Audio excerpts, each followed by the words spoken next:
We are joined by attorney Jeff O'Brien for our weekly 3 and Out, 3 sports stories during the football season. It's your Gophers, the Johnnies, and the Tommies.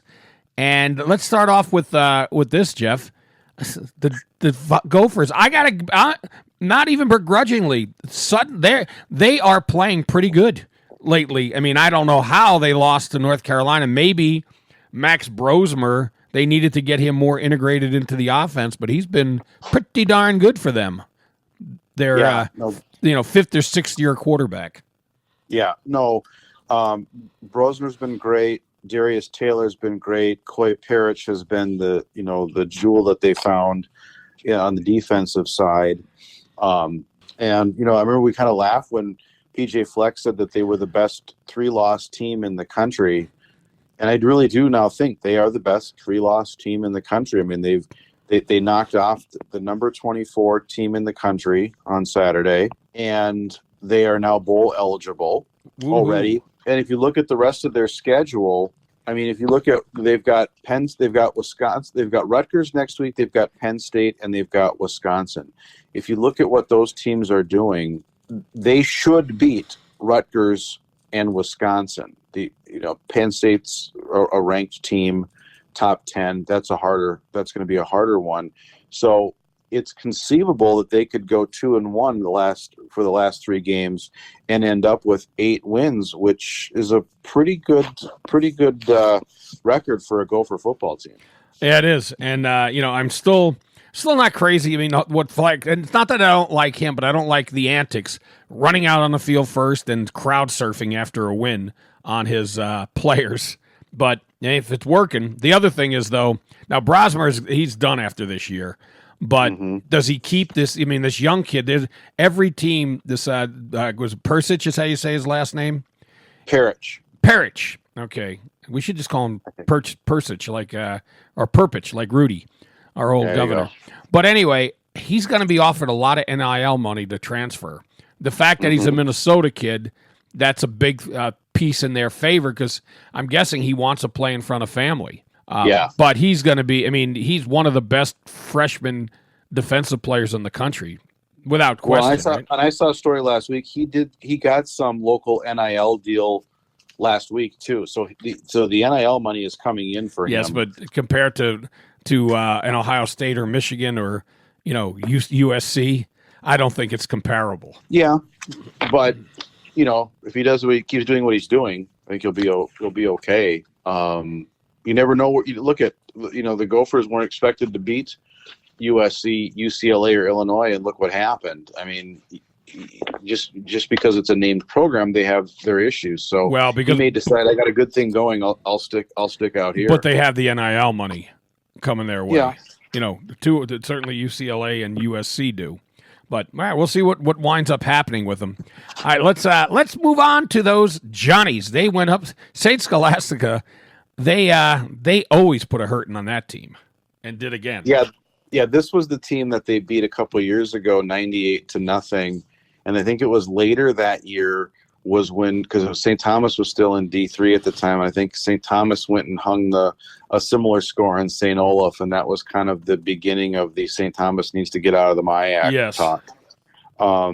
But yeah, I think it was 35-0 after the first quarter, and I think I posted on X that they were on a pace to win 140-0. What if he left the starters in a little bit? They ended up with being it was 70-0. Jeez. At St. Scholastica, and for anybody that accuses of running up the score, this is what happens on these road games. I think the big win years ago against them was on the road, as was the St. Thomas victory in St. Olaf. You can only bring so many players along on those road games, and you run out of guys to play to try to keep the score down, right? So that's a good point. So they were up 63-0 at halftime, and they definitely pumped the brakes in the second half. But so they've got St. Olaf next, and St. Olaf is the other undefeated team, quote unquote. I don't think they've played the caliber of. I'm sorry, they aren't undefeated. They've lost 2 games. I think the Johnnies, and they're playing St. Olaf at home.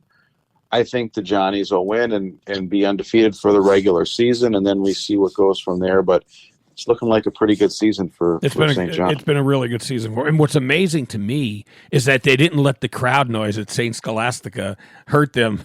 Could you imagine how many kids or people go to a St. Scholastica game? I'm thinking not many. Well, and I'm guessing they probably had some adult beverages in them too, because I can remember the days when I was at St. Thomas when the balance of power had not yet shifted, and the Johnnies would run roughshod over the Tommies, and it was always those